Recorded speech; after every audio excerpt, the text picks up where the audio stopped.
est géré, Seigneur éternel. Quand tu te lèves dans ma vie, tout est géré, Seigneur éternel. quand tu te lèves Dans ma vie, tout est géré, éternel. Dans ma vie, quand tu te lèves, tout est géré. Tu es fidèle,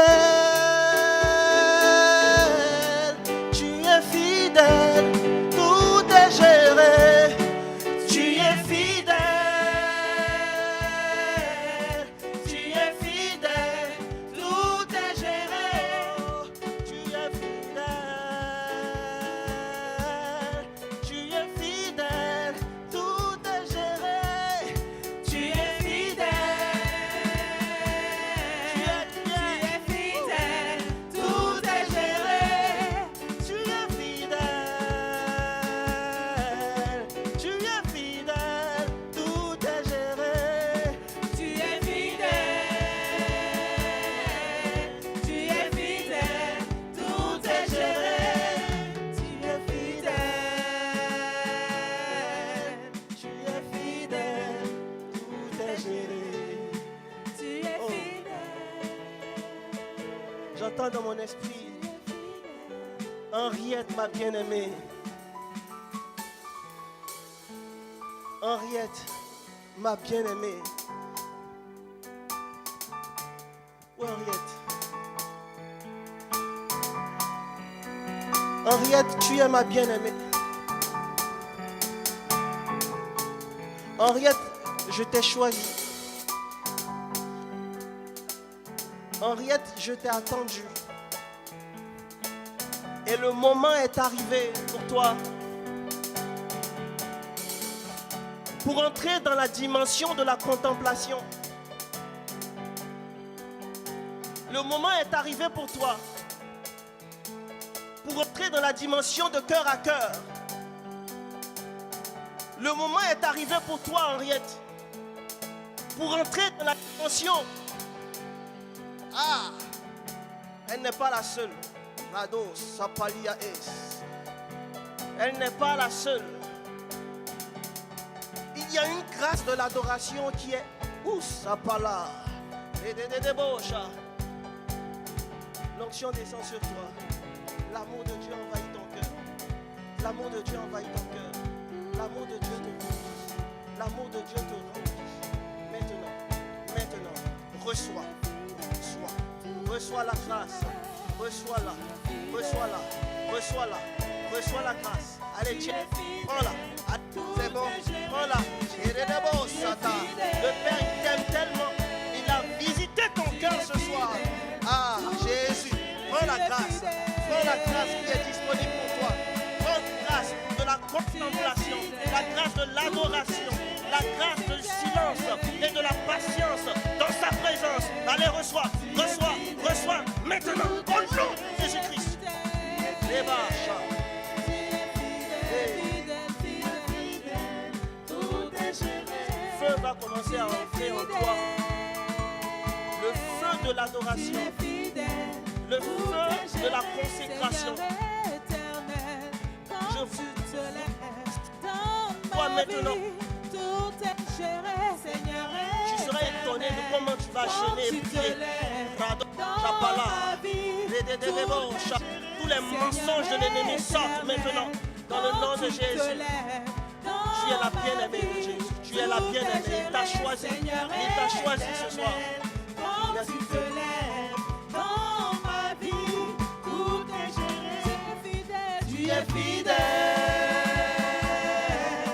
Tu es fidèle, tout est géré.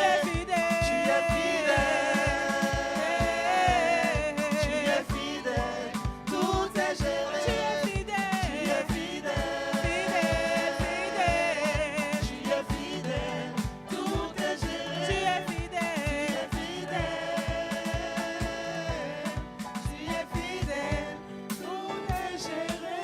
Wow, Jésus.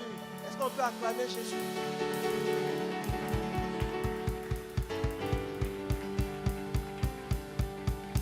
Le Saint-Esprit a gâté déjà. Il a déjà gâté.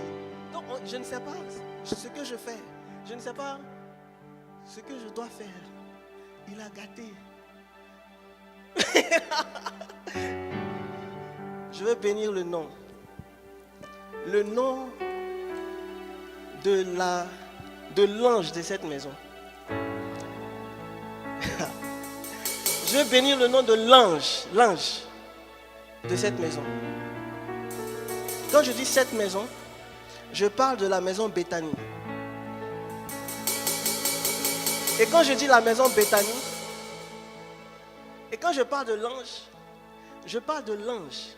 Il y a un ange qui a été affecté spécialement pour Béthanie. Souvent l'ange, il va prendre la forme humaine. Souvent l'ange va prendre la forme humaine. Et il va te parler à toi, enfant de Béthanie. Souvent l'ange va prendre la forme humaine. Et il va t'imposer les mains à toi, enfant de Béthanie. Souvent l'ange va prendre la forme humaine. Et il va relâcher une parole de Dieu sur toi, enfant de Béthanie. Prends le temps de nourrir cette. Je vais bénir le nom de la bergère Marie-Chantal. Le nom du Seigneur Jésus. Pour la vie de la bergère Marie-Chantal. En fait, il y a des parents spirituels. Quand tu as certains parents spirituels, si tu ne dis pas, je pèse mes mots, c'est que tu es maudit. C'est la vérité.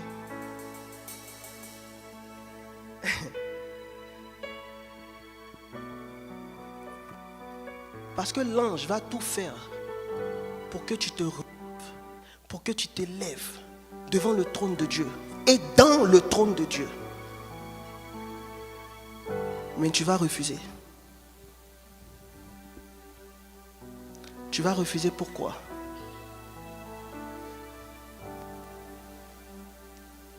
Parce qu'il y a quelqu'un un jour qui t'a parlé et qui t'a dit que tu devrais ressembler à quelqu'un d'autre. On va lire Genèse 3, versets 2 à 5.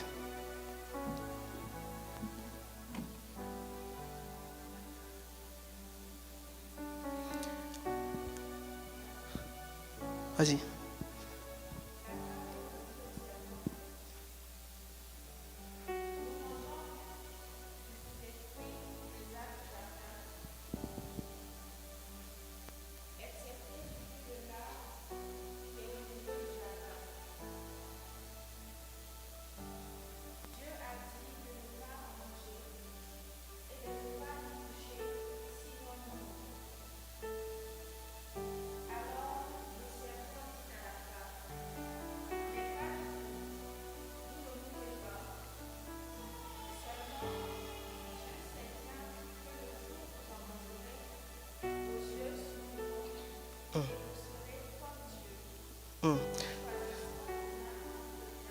Choisissant vous-même entre le bien et le mal. La Bible dit que le serpent est venu parler à la femme. Et il dit à la femme, en fait, si vous désobéissez à Dieu, ce qui va se passer, c'est que vos yeux vont s'ouvrir. Tu sais, ton problème, c'est que tes yeux sont trop ouverts. Tu es trop intelligent ou intelligente. Tu raisonnes trop. Qu'est-ce que tes yeux voient? Est-ce que tes yeux voient ce que Dieu t'a montré le jardin d'Éden? Ou tes yeux voient ce que Dieu ne t'a pas montré, mais ce que l'ennemi t'a présenté?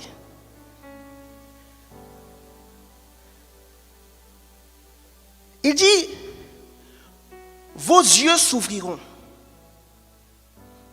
Et après ça, il dit, vous serez comme Dieu. Dans d'autres versions, on dit, vous serez comme des dieux. Et vous serez comme des dieux. Et ils ont accepté ça. Parce qu'ils ont entendu, vous serez comme des dieux. Pourtant, qu'est-ce que Dieu a fait en les créant? Il a dit, faisons l'homme à notre image et à notre ressemblance. C'est-à-dire, faisons l'homme selon notre caractère, faisons l'homme selon notre nature. Faisons l'homme puis qu'il ait nos pensées. Et ils ont décidé d'avoir les pensées des autres dieux. Et du coup, l'image de Dieu en eux s'est brisée. À quelle voix obéis-tu? Obéis-tu à la voix du serpent ou à la voix de l'ange qui a été envoyé par Dieu?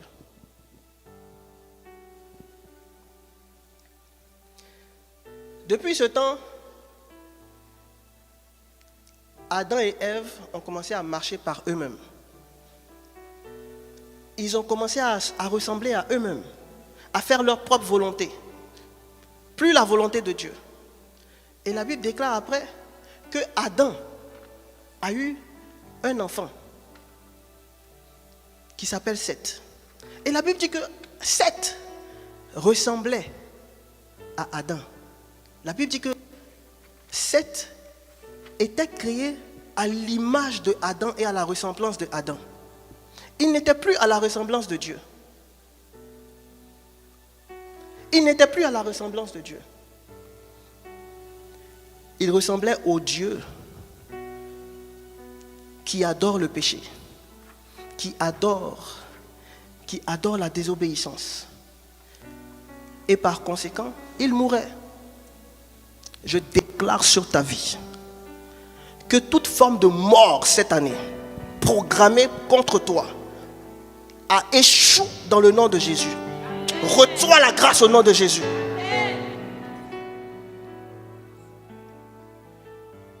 L'image s'est brisée.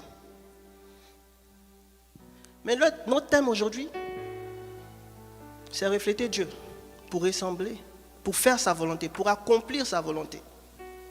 Et nous allons traiter d'un sous-thème, parce que ce thème est tellement vaste.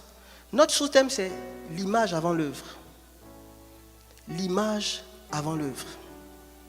Jésus, l'image parfaite du Père, est venu restaurer notre image. Bien-aimé, je vais te présenter cette feuille. Qu'est-ce que tu vois? Pardon? Une feuille blanche, une feuille vierge, une feuille blanche. Il y en a qui disent une feuille vierge. Pour beaucoup, cette feuille peut être inutile. Elle n'est rien. Elle n'a aucune image. Elle est vierge, elle est transparente.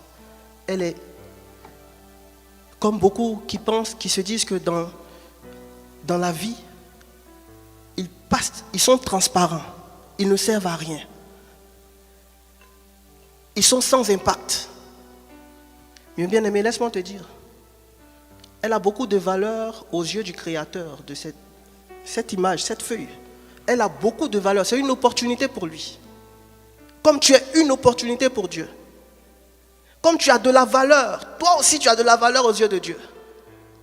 Toi aussi Dieu t'aime. Toi aussi Dieu veut écrire. Il veut écrire dans le livre qui décrit ta vie. Il t'a dit de dominer. La question que je vais te poser, c'est que est-ce qu'aujourd'hui, est-ce que tu domines?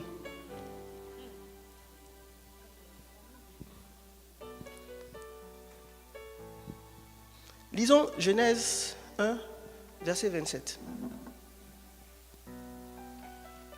Dieu créa les hommes pour qu'ils soient son image. Verset 26, la partie où il dit... Qu'ils dominent sur les poissons. C'est ça. Et Dieu dit, faisons les hommes pour qu'ils soient notre image, ceux qui nous ressemblent. Qu'ils dominent sur les poissons de la mer, sur les oiseaux du ciel, sur les bestiaux, sur toute la terre et sur tous les reptiles et les insectes. Il y a une personne ici. Quelqu'un s'est transformé en un animal pour t'attaquer en rêve.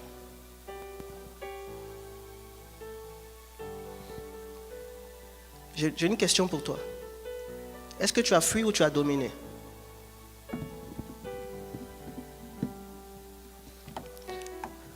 Est-ce que tu as fui devant cet animal qui t'a attaqué ou tu as dominé?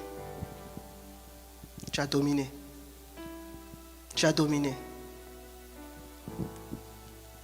Pardon? Tu as coupé sa tête. Gloire à Jésus. La Bible dit de dominer sur toute la création. Et un homme prend l'image d'une créature et il vient te dominer, il vient te faire fuir. Est-ce que c'est normal? Est-ce que c'est normal? Est-ce que c'est normal? Tu as le pouvoir de couper sa tête. Mais pour ça, il te faut ressembler à quelqu'un qui fait ça. Je vais te poser une question, mon frère. Quelle est ta vie de prière? Quelle est ta vie de méditation? Quelque temps. Ce qui s'est passé avec lui, c'est la grâce. C'est la grâce. C'est la grâce de Dieu. Il a manifesté l'œuvre. Pourtant, il n'a... Je ne vais pas aller là-bas. Mais il a manifesté l'œuvre. Le jour où la grâce n'est pas là, qu'est-ce qui se passe? Aujourd'hui, tu dois retourner à ce qui va te donner de dominer tout le temps. Amen. Jésus est venu restaurer cette image. L'image que nous avions perdue. L'image de ceux qui dominent. Selon Dieu, pas selon les hommes. Selon Dieu. Et on va lire Jean 14. Oui. J'arrive. On va lire Jean 14, verset 8 à 13. Philippe intervint. Seigneur, J'arrive. montre-nous le Père, et cela nous suffira. Et quoi, lui répondit Jésus, après tout le temps que j'ai passé avec vous, tu ne me connais pas encore, Philippe. Celui qui m'a vu a vu le Père. Comment peux-tu dire, montre-nous le Père? Ne crois-tu pas que je suis dans le Père et que le Père est en moi? Ce que je vous dis, je ne le dis pas de moi-même. Le Père demeure en moi et c'est lui qui accomplit ainsi ses propres œuvres. C'est lui qui accomplit ainsi ses propres œuvres. Philippe dit, Seigneur, montre-moi le Père. Cela me suffit. Si je vois le Père, cela me suffit. Cela me suffit. Voir le Père, c'est ce que je recherche. Et Jésus lui dit, mais écoute-moi. Depuis longtemps, depuis que toi tu me connais, tu n'as pas encore vu le Père. Et la question que je te pose aujourd'hui, depuis que tu viens à l'église, as-tu déjà vu le Père? Depuis que tu pries, as-tu déjà vu le Père?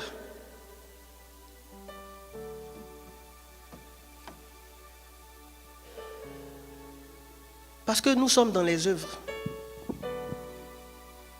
Parce que nous ne cherchons pas le Père. Nous venons à l'église. Il y a une différence entre venir chercher le Père, avec le Père, et venir à l'église soi-même. Jésus dit, mais il y a longtemps que je suis avec vous. Et toi, tu ne m'as pas connu, Philippe. Il y a une révélation ici. Jésus dit, mais attends.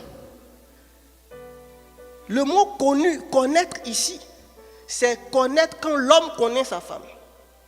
Ou la femme connaît son homme. Il est en train de dire, mais toi et moi, depuis qu'on est ensemble, tu n'as pas d'intimité avec moi. Parce que si tu avais une intimité avec moi, tu saurais que je suis le Père. Tu saurais que tu as déjà vu le Père. Et sans intimité, tu ne peux pas connaître la personne. Sans intimité, tu ne peux pas entrer en relation avec cette personne. Une relation vraie, sincère. Une relation qui transforme. Une relation qui impacte. On s'entend qu'on ne se met pas en relation juste dans le vide. On se met en relation pour impacter. Pour impacter avec Dieu. Pour, avec la grâce de Dieu, aider la personne à monter et laisser la personne nous aider aussi à nous élever. On se met en relation pour glorifier Dieu, pour faire la volonté de Dieu, selon qu'il est écrit. Soyez féconds, multipliez la terre. Mais combien de personnes se mettent en relation aujourd'hui pour se glorifier même? Pour que le monde dise qu'ils sont mariés. Combien de personnes entrent dans des relations sans véritable intimité? Et c'est ça qui reflète notre relation avec Dieu. Bien-aimé, laisse-moi te dire une vérité. Si au-dedans de toi, il y a le mensonge, tu vas passer tout ton temps à mentir. Si au-dedans de toi, il y a la désobéissance, tu vas passer tout ton temps à désobéir. Tu ne peux refléter que ce que tu es. C'est pour ça que quand vous voyez quelqu'un qui fait toujours le mal, ayez de la compassion pour cette personne. Prenez le temps de prier pour cette personne. Amen. Et Jésus continue. Il dit, celui qui m'a vu a vu le Père. Comment tu peux dire, montre-moi le Père? Seigneur, fais-moi voir ta face. Père, fais-moi, je veux te voir. Je veux te voir. Pourtant, il est toujours avec toi. Il est toujours avec toi. La Bible dit, le Verbe s'est fait chair et le Verbe a habité parmi nous. La parole est toujours avec toi. Est-ce que tu la vois? Est-ce que tu vois le Père au travers de la parole? Est-ce que tu vois le Père au travers de la parole? Quelqu'un qui vit toujours avec toi. En fait, tu le mets dans un placard et puis tu dis, Seigneur, fais-moi voir ta face. Sa face est là. Sa face est dans le placard là. Va la chercher. Est-ce qu'on est ensemble? Et Jésus continue. Il dit, ne crois-tu pas que je suis dans le Père et que le Père est en moi? Jésus est l'image parfaite du Père.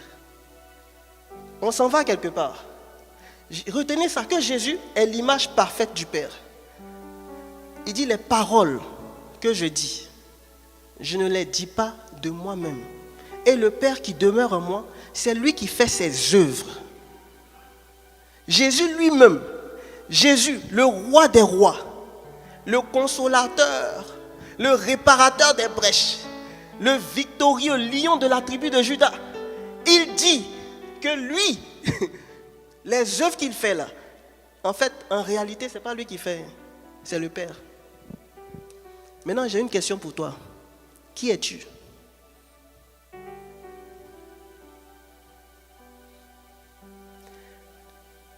Tu es l'image de Dieu. Si tu es l'image de Dieu, pourquoi les œuvres que tu fais n'ont pas d'impact? Pourquoi les paroles que tu relâches n'ont pas d'impact? Pourquoi autour de toi, ta famille est encore dans les... Il y a tellement de problèmes autour de toi. Pourquoi les jeunes qui sont dans ton immeuble, dans ton quartier, ils ne connaissent pas Jésus? Pourquoi, si vraiment tu es l'image du Père? Parce que quand Jésus est venu, il a rencontré la Samaritaine là. La Samaritaine, regarde, il a parlé à la Samaritaine. Quand il a parlé à la Samaritaine, il s'est révélé, il a dit je suis le Messie. Et quand il a dit je suis le Messie, la Samaritaine est partie. Elle est partie devant ceux qu'elle fuyait. En fait, la Bible dit, quand vous lisez l'histoire, vous voyez qu'elle n'allait pas puiser de l'eau à l'heure où toutes les femmes allaient puiser de l'eau, n'est-ce pas? Mais quand elle a fini de parler à Jésus, ceux qu'elle fuyait là, elle est allée vers eux. N'est-ce pas? N'est-ce pas? Maintenant toi, tout ce que tu fuis, tous les jeunes qui sont dehors, qui rejettent Dieu, et que tu as honte de parler, tu as honte de leur parler, est-ce que tu as vraiment rencontré le Messie?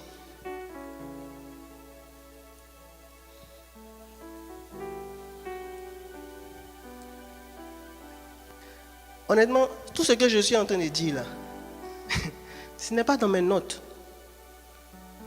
Je n'ai pas préparé ça. Mais je ne fais que dire ce qui monte à mon cœur. Jésus dit, c'est le Père qui demeure en moi là, qui fait ses œuvres. Jésus s'efface et laisse le Père travailler. Les œuvres du Père. Oui, tu veux investir. Tu veux avoir beaucoup d'immeubles. Est-ce que ce sont les œuvres du Père? Tu veux avoir des enfants demain. Nous, on est imaginatifs. On veut avoir des enfants sans être mariés. Quand on doit aller prier pour un miracle, on n'est pas prêt, on doute.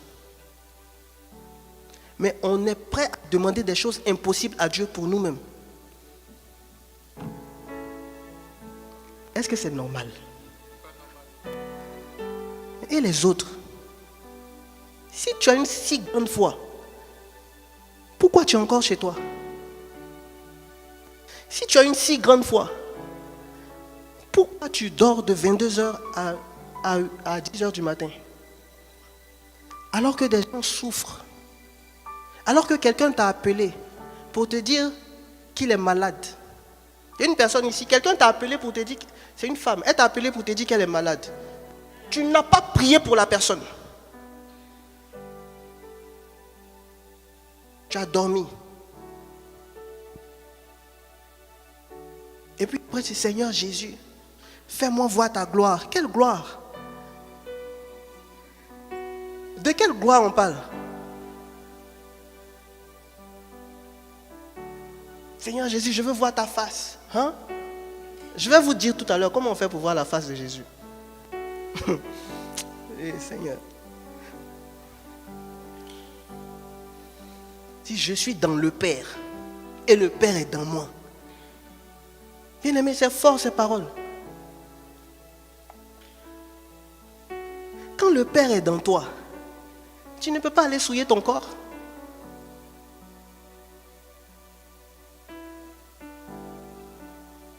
On dit toujours, on est l'image du Christ. Mais à un moment donné, soyons sincères un peu. Quand on est l'image du Christ, est-ce qu'on peut aller voler? Quand on est l'image du Christ, est-ce qu'on peut aller communiquer? Quand on est l'image du Christ, est-ce qu'on peut être un menteur à outrance? Soyons sincères. La sincérité, c'est l'une des aptitudes, c'est l'une des vertus qu'on doit avoir pour contempler Dieu. Parce que si tu n'es pas sincère, Dieu va te rejeter. Lui, il est saint, il est saint. On n'est pas en train de parler d'un homme, hein. On parle de Dieu. Le saint des saints.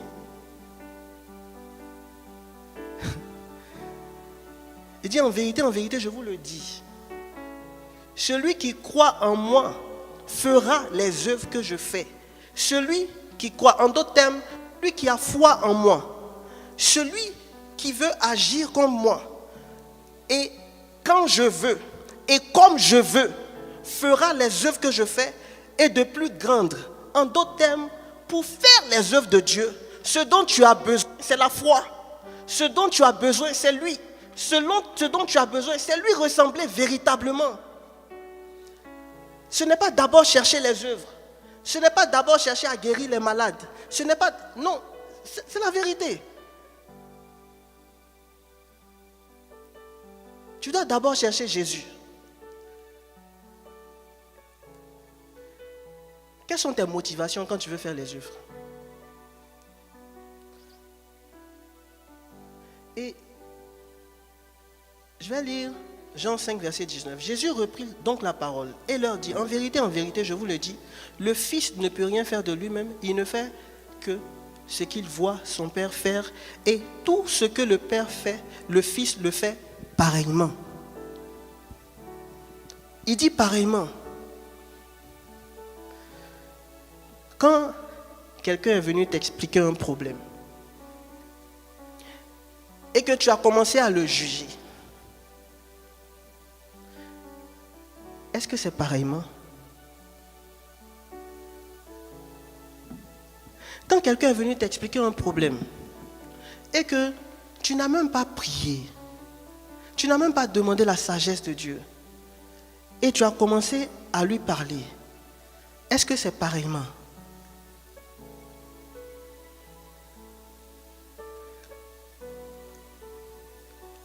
Faire la volonté, c'est vivre dans un tel alignement que tout ce qu'on fait devient l'expression du Père. D'abord, l'expression du Père. Et en plus, on lui donne toute la gloire. On ne prend aucune gloire. Amen. Cela est possible pour toi. Mais il faut que tu aies son visage en faisant ceci. On va lire 2 Corinthiens 3, verset 18. Nous tous qui, le visage découvert, contemplant comme dans un miroir la gloire du Seigneur, nous sommes transformés en la même image, de gloire en gloire, comme par le Seigneur l'Esprit. Amen. Il dit nous tous, qui le visage découvert. C'est quoi un visage découvert? C'est ce dont je parlais tantôt. C'est la sincérité, c'est un cœur sans masque. Ton visage découvert, c'est ton cœur qui est sans masque. Quand tu viens dans sa présence, tu viens tel que tu es. Tu lui offres tes faiblesses, tu lui offres tes limites, tu lui offres ce que tu es en réalité. On ne fait pas semblant devant Dieu parce que Dieu sonde les cœurs déjà. On ne peut rien lui cacher. Donc il est en train de dire que pour être transformé en une image de gloire en gloire, en une image comme le Seigneur par l'Esprit, il faut que tu sois sincère, que quand tu viennes dans sa présence, tu sois sincère. Ne fuis pas le regard de Dieu. Quand tu pèches, ne fuis pas son regard. Il y a des gens, quand ils pêchent, ils ne vont plus à l'église. Ils ne vont plus prier. La Bible dit, si tu veux ressembler à Jésus, ne fuis pas son regard. Mais laisse la lumière du Saint-Esprit sonder tes intentions, sonder tes pensées. En ce moment-là, tu es sur la voie. Tu es de gloire en gloire, comme le Seigneur. C'est-à-dire, petit à petit, tu vas de gloire en gloire. Ça ne se passe pas de façon instantanée. C'est un cheminement. Ressembler à Jésus, c'est un cheminement. Donc, mon frère, ma soeur, ne sois pas pressé. Ce n'est pas parce que tu as adoré 2 heures aujourd'hui que ta vie va changer aujourd'hui, forcément. C'est possible. Dieu peut te faire grâce. Mais il faut savoir que ce qu'il veut, c'est une relation au jour le jour. C'est la constance. La constance. Ce n'est pas adorer aux 5 heures aujourd'hui, et puis dans 2 mois venir adorer 10 heures, après dans 3 mois venir adorer 2 heures. Non, ça, c'est la constance qu'il veut. Alors, je vais parler maintenant à ceux qui cherchent les œuvres. La Bible dit que Dieu a révélé ses œuvres au peuple, mais il a révélé ses voies, il a montré ses voies, il a fait connaître ses voies à Moïse. Maintenant, je vais te poser une question. Entre Moïse et le peuple, qui veux-tu être?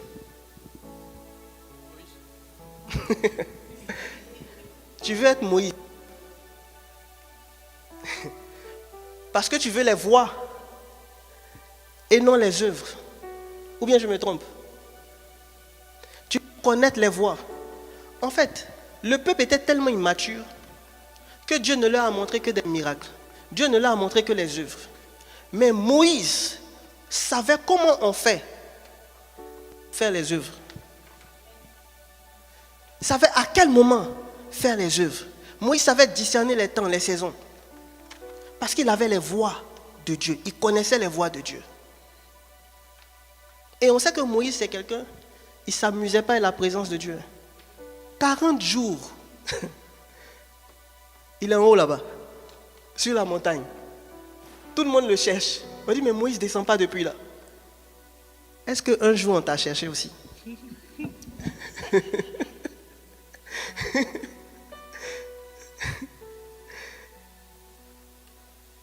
Aujourd'hui, le Saint-Esprit veut nous donner une clé. Une clé pour découvrir réellement comment avoir l'image de Dieu avant de chercher les œuvres. Et cette clé, c'est devenir 4 faces, avoir 4 visages. 4 visages. Disons Apocalypse 4, versets 6 à 8. Il y a encore devant le trône comme une mer de verre, semblable au cristal. Au milieu du trône et autour du trône, il y a 4 êtres Soyez vivants. attentifs ici. Au milieu du trône Et autour du trône, il y a 4 êtres vivants, remplis d'yeux devant et derrière. Continue. Le premier être vivant est semblable à un lion. Le second être vivant est semblable à un veau. Le troisième être vivant a la face d'un homme. Et le quatrième être vivant est semblable à un aigle qui vole. Les 4 êtres vivants ont chacun 6 ailes, et ils sont remplis d'yeux tout autour et au-dedans. Ils ne cessent de dire jour et nuit, Saint, Saint, Saint est le Seigneur Dieu, le Tout-Puissant, qui était, qui est et qui vient. Amen. Vous avez retenu les 4 faces? Il y avait la face du... Ça vous fait penser à qui? À Jésus.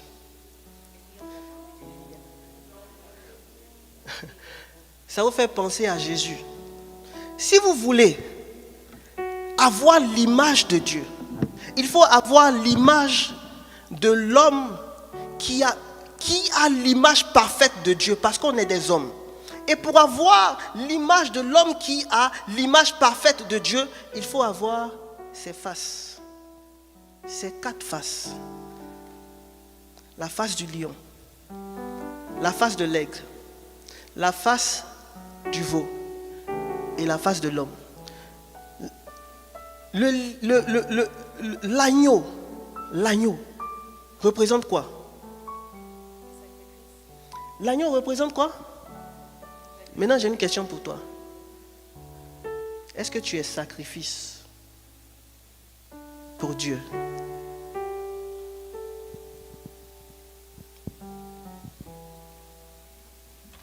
Est-ce que tu es sacrifice pour Dieu? Jésus s'est déjà donné. On n'a pas allé mourir. Jésus a payé le prix. Mais la Bible dit qu'il fait de nous un royaume de rois et de sacrificateurs. Le bœuf évoque ici le service. L'agneau représente l'humilité. C'est la dimension du prêtre. Vous connaissez ça? Nous sommes prêtres, prophètes et rois. C'est la dimension du prêtre. Servir sans murmurer.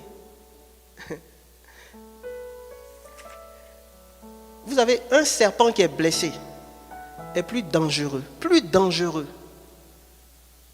qu'un lion qui est blessé. Parce que le lion, quand il te regarde, il sait qu'il va te... En fait, il te regarde et puis il est là, il dit, mais cette lame-là, si je la touche là, qu'est-ce qui va rester d'elle? Mais le serpent, il est tellement méchant. Et dans sa sagesse, il peut aller se cacher. Tu as vu un serpent sur la route, tu as roulé sur lui. Il peut s'accrocher à tes roues et venir te piquer, il ne va jamais te laisser. Il va tout faire pour se venger. Et ceux qui murmurent beaucoup, ouvrent beaucoup de portes au serpent. Vous vous souvenez du serpent, non? Dans Genèse, qui vient parler contre Dieu. Ceux qui murmurent ouvrent beaucoup de portes au serpent.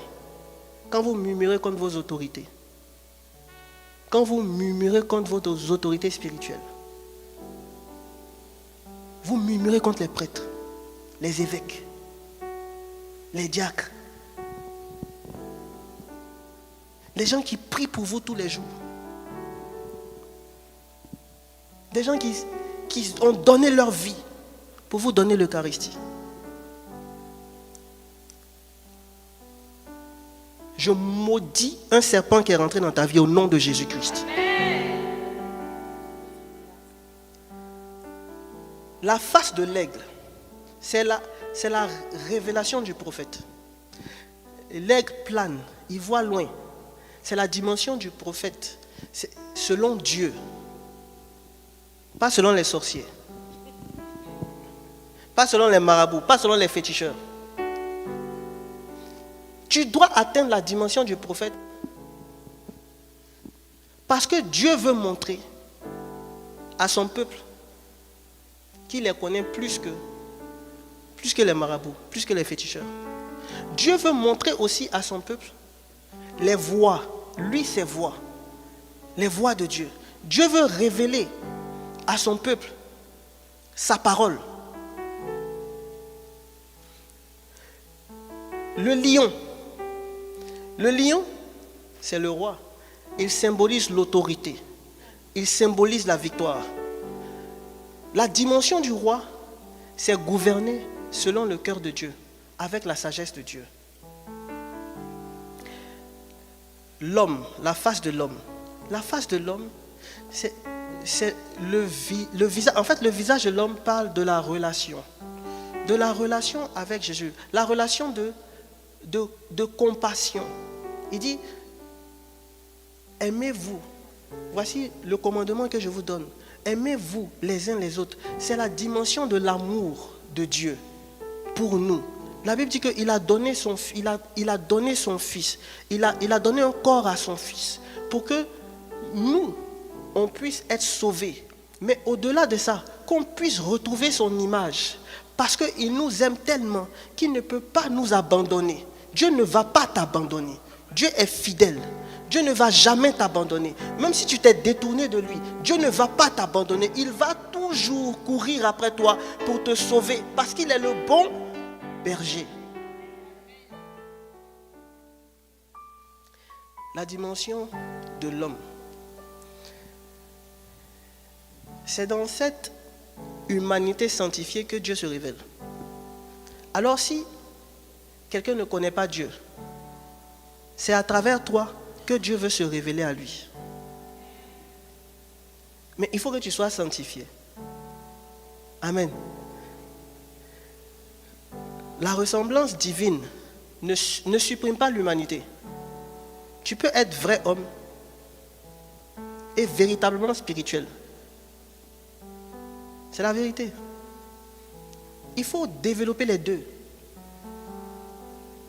Il ne faut rien négliger. Autant tu manges pour satisfaire ton estomac, pour avoir de l'énergie pour ton corps et tout, tu dois aussi manger comme Jésus. La nourriture du cœur. Il dit, ma nourriture, c'est de faire la volonté de Dieu et accomplir ses œuvres. Chercher la volonté de Dieu. Chercher la face de Dieu. Ça aussi, c'est ta nourriture. Alors, chaque face te fait entrer dans une dimension dont on a parlé. La première dimension, c'est la dimension du prêtre. C'est la base. C'est la base. C'est-à-dire, un roi qui n'est pas prêtre, il serait un faux roi. Quelqu'un qui domine, mais qui n'a pas la dimension du prêtre, il va régner contre les hommes. Est-ce que vous voyez ça dans notre monde là? Vous voyez ça? Ah. Il va régner contre l'espèce humaine. La Bible dit que nous sommes transformés en la même image de gloire en gloire par le Seigneur l'Esprit. Donc, si tu es transformé en la même image, ça veut dire que normalement, toi, tu dois avoir 4 faces. Et ces 4 faces vont te conduire dans des dimensions dans lesquelles Dieu va opérer au travers de toi. Donc, je disais que la première dimension, dis avec moi, avant de parler de la première dimension, dis avec moi PPR. PPR, c'est quoi? C'est prêtre, prophète et roi. Donc, à partir d'aujourd'hui, tu es un PPR. PPR. Quand tu vois ton ami, dis, c'est comme un PPR, ça va. Donc, la dimension du prêtre, c'est la dimension de l'intimité. Donc,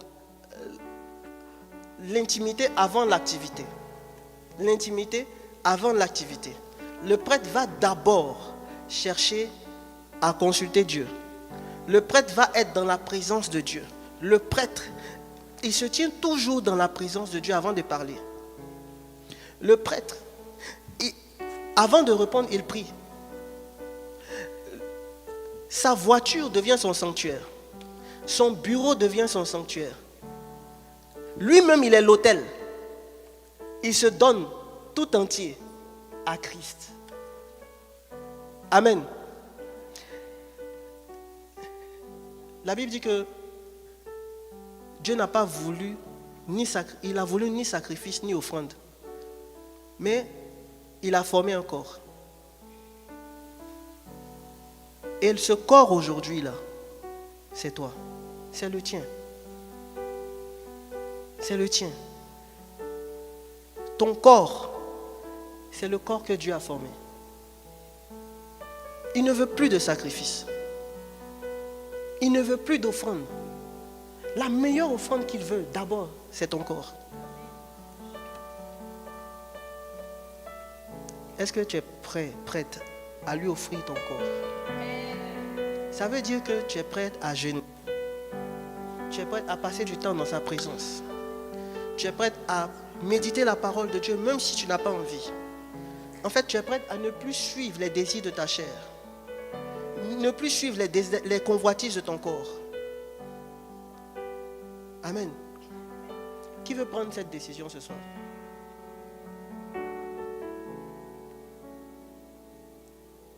Que le Seigneur vous fasse grâce. Le prêtre, c'est réaliser, le prêtre va toujours réaliser ses activités professionnelles, ses activités associatives, ses activités familiales, etc., dans une offrande agréable à Dieu. Donc être prêtre, ce n'est pas forcément venir donner la communion. Le pape Jean-Paul II nous a dit que par le baptême, on a accès à la fonction, aux 3 fonctions de Jésus qui sont prêtre, prophète et roi, nous les laïcs. Donc ça prend de faire les choses seulement pour Dieu. La dimension de prêtre va t'aider par l'esprit à être plus responsable. Pourquoi? Parce que Dieu n'aime pas les irresponsables. Dieu n'aime pas les immatures. Les gens qui ne cherchent que les œuvres, ce sont des immatures. Les matures cherchent les voies de Dieu. Les matures cherchent l'image de Dieu. Et Dieu veut que tu sois responsable. Et quand tu n'es pas responsable, il te vomit, il choisit quelqu'un d'autre. Vous connaissez l'histoire d'Élie et ses fils? Élie, le prêtre Élie. Le prêtre Élie. Il avait des fils qui détournaient les offrandes du peuple. Il couchait avec les femmes. Il faisait toute forme d'abomination. Élie voyait ça. Il a essayé de les raisonner. mais ils n'ont pas suivi. Mais il les laissait toujours avoir accès au temple. Toujours avoir accès au lieu très saint. Et ce que Dieu a fait, c'est qu'il a parlé à Samuel, le petit Samuel. Il a dit à Samuel qu'il vomit Élie. Dieu ne plaisante pas. Dieu n'est pas, je ne sais pas, l'Esprit de Dieu plaisante. L'Esprit de Dieu plaisante avec nous. Il rigole avec nous.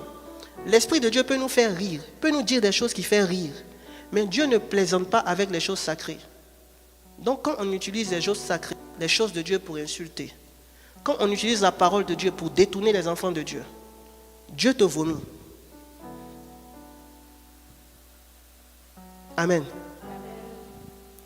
La dimension du prêtre va t'aider à développer une vie de prière et d'union au Christ par la parole. Quand tu n'arrivais pas à prier, tu n'étais pas encore entré dans la dimension du prêtre. Mais la dimension du prêtre va te conduire dans cette vie de prière-là. En fait, Jésus va te manquer.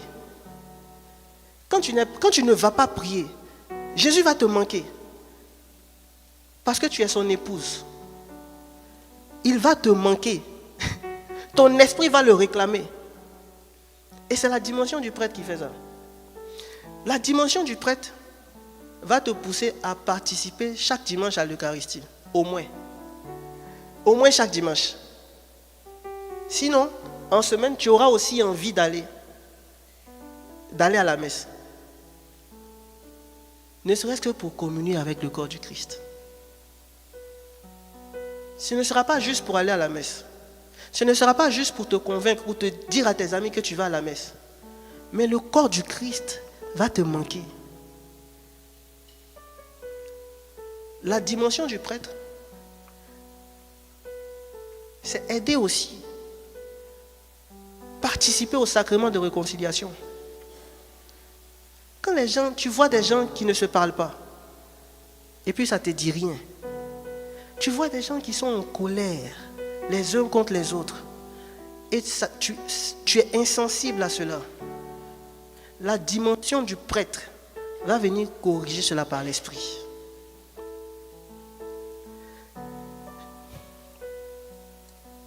La dimension du prêtre va te pousser à prier en communauté. À un moment donné, tu vas sentir ce feu. Ce feu qui a habité les apôtres avant la Pentecôte.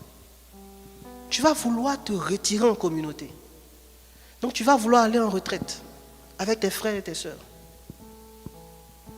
Amen. Est-ce que c'est une dimension à laquelle on aspire?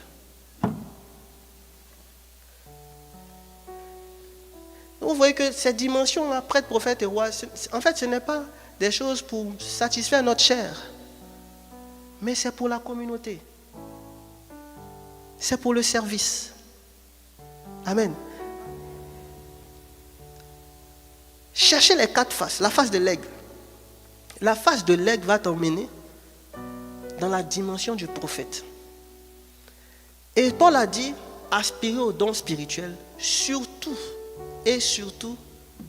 aux dons de prophétie. Parce que de nos jours, la prophétie est importante. La prophétie, c'est quoi?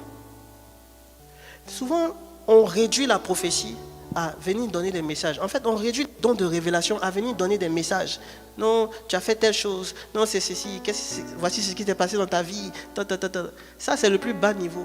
Je vous assure. C'est le plus bas niveau. C'est encore dans les œuvres. Ça fait plaisir à la chair des hommes. Mais ce n'est pas ce que Dieu cherche. Ce que Dieu cherche, ce sont des prophètes qui ne réagissent pas n'importe comment. Ils discernent avant de réagir. Ils consultent Dieu avant de réagir. C'est-à-dire, même si on t'a énervé, on t'a chassé de ton travail, de façon injuste selon toi, toi tu cherches la justice de Dieu. Donc pour savoir si c'est juste, tu vas d'abord aller consulter Dieu. Tu ne vas pas juger cela d'injuste. Tu vas d'abord aller consulter Dieu pour savoir si c'est dans sa justice. Amen. Il cherche à comprendre le cœur de Dieu avant d'agir. Le prophète, en fait, tu peux être un prêtre sans connaître les voies de Dieu. Tu peux prier tous les jours sans connaître les voies de Dieu. Regardez Samuel. Samuel était toujours dans le temple. Il dormait même à côté de l'arche. C'est-à-dire que la représentation de Dieu là, il dormait toujours à côté de ça. C'est comme si toi tu viens toujours dormir devant le Saint-Sacrement. Mais non. Dieu l'appelle. Il n'entend pas. Il va vers son autorité spirituelle. Ceux qui murmurent là. Tu ne peux pas être prophète. Tu ne peux pas être élevé dans la dimension de prophète si tu n'as pas d'autorité spirituelle. Samuel se tourne vers son autorité spirituelle et il dit: le Père, tu m'as appelé. On dit: non, je ne t'ai pas appelé. Mais la Bible continue pour dire: mais en fait, Samuel ne connaissait pas en fait la voix de Dieu. Il n'avait pas encore connu la voix de Dieu. Il n'avait pas encore connu un gars qui est toujours dans la parole, un gars qui est toujours dans la présence de Dieu. Comment ça se fait qu'il n'a pas encore connu la voix de Dieu? Il observait les prêtres. Il imitait le prêtre. Il savait, le jour où il devient prêtre, voici ce que je dois faire. Du tic au tac. Il était encore dans les œuvres. Mais pour être élevé au rang de prophète, il fallait qu'il entende, qu'il connaisse les voix de Dieu. Donc si tu es prêtre, si tu penses que toi, tu pries tellement, mais tu ne connais pas les voix de Dieu, il y a une dimension qui te manque. La dimension de prophète. Amen. Le prophète, je l'ai dit tantôt, il honore et il imite ses parents spirituels. Aussi. Il ne dit pas: moi je sais tout. Moi aussi Dieu m'utilise. Moi aussi je peux prophétiser. Moi aussi je peux faire ceci. Je peux faire cela. Il ne fait pas ça. Le prophète se met à part. Mais pas dans le bruit, dans le silence. Donc la dimension de prophète va venir te donner la capacité de rester dans la présence de Dieu dans le silence. Comme le prophète Élie. Va chercher Dieu. Il va chercher Dieu dans le silence. Il est là, tu es là, ta présence. Dieu ne t'a pas encore parlé, tu es là. Dieu ne t'a pas encore parlé, tu es là. Tu es là seulement.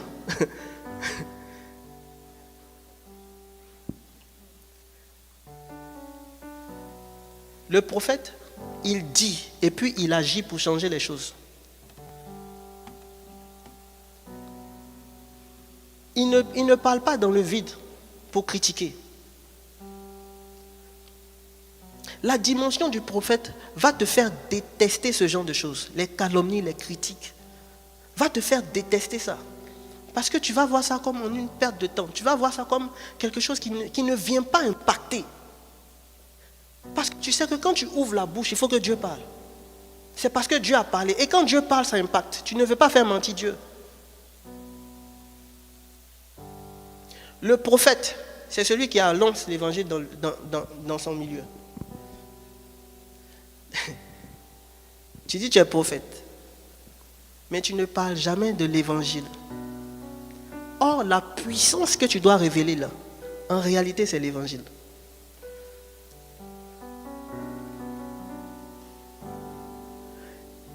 Si vous avez remarqué, la plupart des évangélistes exercent aussi les dons de prophétie. La plupart des évangélistes exercent aussi des dons de révélation. En fait, quand tu commences à évangéliser, Dieu, et que tu es disposé, Dieu va te donner ça. Parce que c'est une arme dont tu as besoin. Si Jésus n'était pas prophète, la Samaritaine n'allait jamais devenir évangéliste. C'est parce que Jésus a prophétisé sur elle.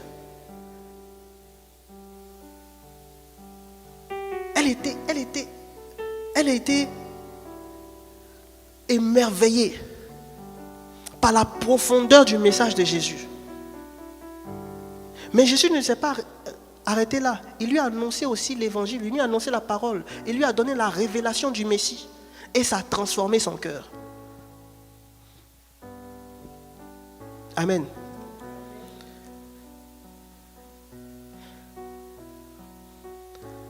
La dimension du prophète, quand tu entres dans cette dimension, les apparences ne vont plus te tromper. Les gens rient avec toi, mais Dieu te montre leur cœur. Les gens rient avec toi, mais Dieu te fait entendre ce qu'ils pensent. Ce n'est pas pour les juger ou pour les condamner. C'est ton intimité avec le Christ qui fait ça. C'est-à-dire, ce qu'il pense, tu penses. Tu ne fais pas d'effort. Ce qu'il voit, tu vois. Ce qu'il entend, tu entends aussi. Tu ne fais pas d'effort. C'est le fruit de l'intimité.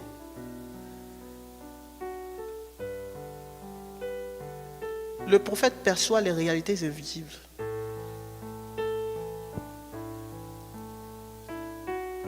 On n'a plus le temps. Je vais parler rapidement de la dimension du roi.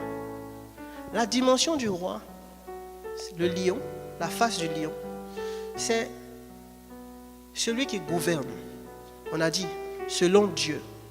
Il ne gouverne pas avec ses émotions, mais il domine ses émotions et il gouverne avec la paix.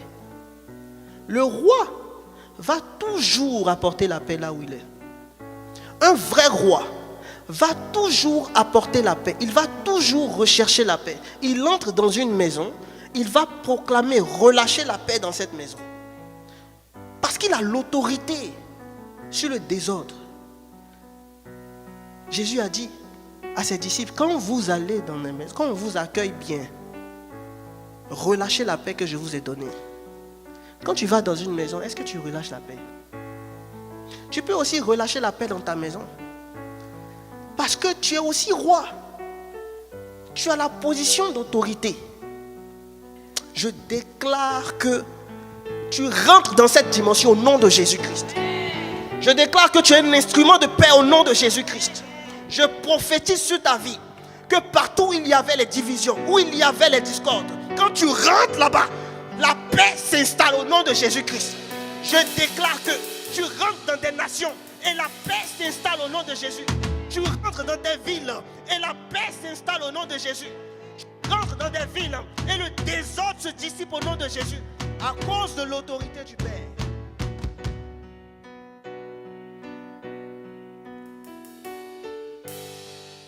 Être roi, ce n'est pas avoir un trône. Être roi, c'est avoir un cœur stable offert à Dieu. Un cœur stable.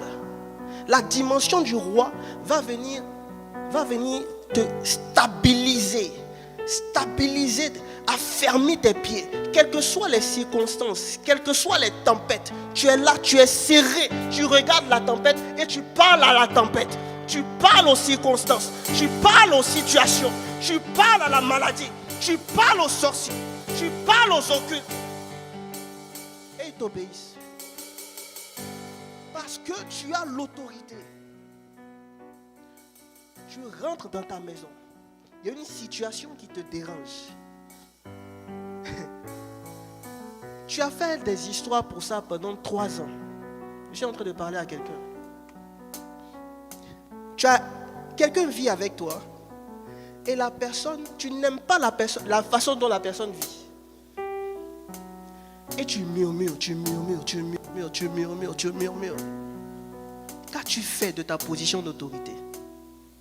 Parle à la situation. Règle, fixe le problème en esprit. Rentre dans ta chambre, devant la face de Dieu, et parle à la situation. Et laisse agir. On subit trop, nous les chrétiens. Nous subissons trop la dimension du roi.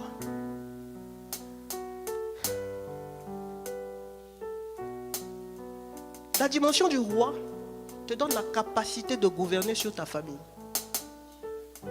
Gouverner sur ta famille, la responsabilité, la sagesse pour aider tes enfants à choisir leur carrière, pour accompagner tes enfants, pour accompagner tes frères, tes sœurs. La dimension du roi va te donner l'autorité sur ta famille. Quand un esprit de maladie va entrer, tu parles à la maladie et tu dis sors au nom de Jésus. La maladie s'en va. Si la maladie reste, la dimension du prophète va entrer maintenant. Et tu vas commencer à consulter le cœur de Dieu. Vous dites Seigneur, pourquoi? Qu'est-ce qui se passe ici? Qu'est-ce qui se passe? Je ne sais pas si vous me comprenez. La dimension du roi, c'est servir l'Église. Servir l'Église. Servir l'Église d'abord. C'est servir. Le roi est un serviteur. Amen. On ne cherche pas la dimension du roi pour s'enrichir ou pour dominer sur les autres. Non.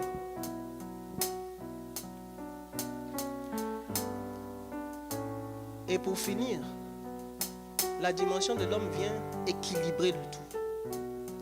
La face de l'homme de Jésus, la face humaine de Jésus vient équilibrer le tout. Parce que tu ne peux pas être que spirituel. Tu parles à des hommes, tu es en face des hommes, tu dois les comprendre, tu dois comprendre ce qu'ils vivent, tu dois comprendre leurs émotions, tu dois comprendre leurs limites. Donc la face d'homme de Jésus va venir t'aider à comprendre les hommes, à comprendre, à les comprendre. Quelqu'un te fait du mal, tu vas le comprendre.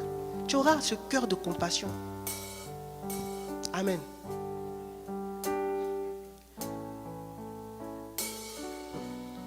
L'image avant l'œuvre. Souviens-toi, je t'ai montré cette feuille et je t'ai dit que tout dépend de la main qui la tient.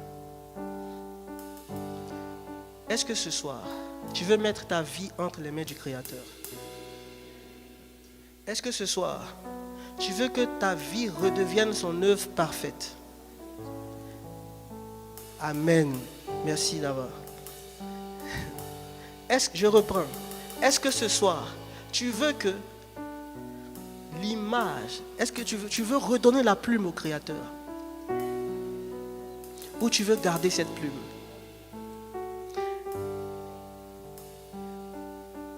Ou tu veux laisser la plume dans la main du monde? Dans la main de tous ceux qui te disent que tu n'es rien. Tu veux la donner au Créateur. Si tu veux la donner au Créateur, ça te prend de dire, tu es digne, Seigneur, de recevoir la gloire, l'honneur et la puissance. Que Dieu te bénisse.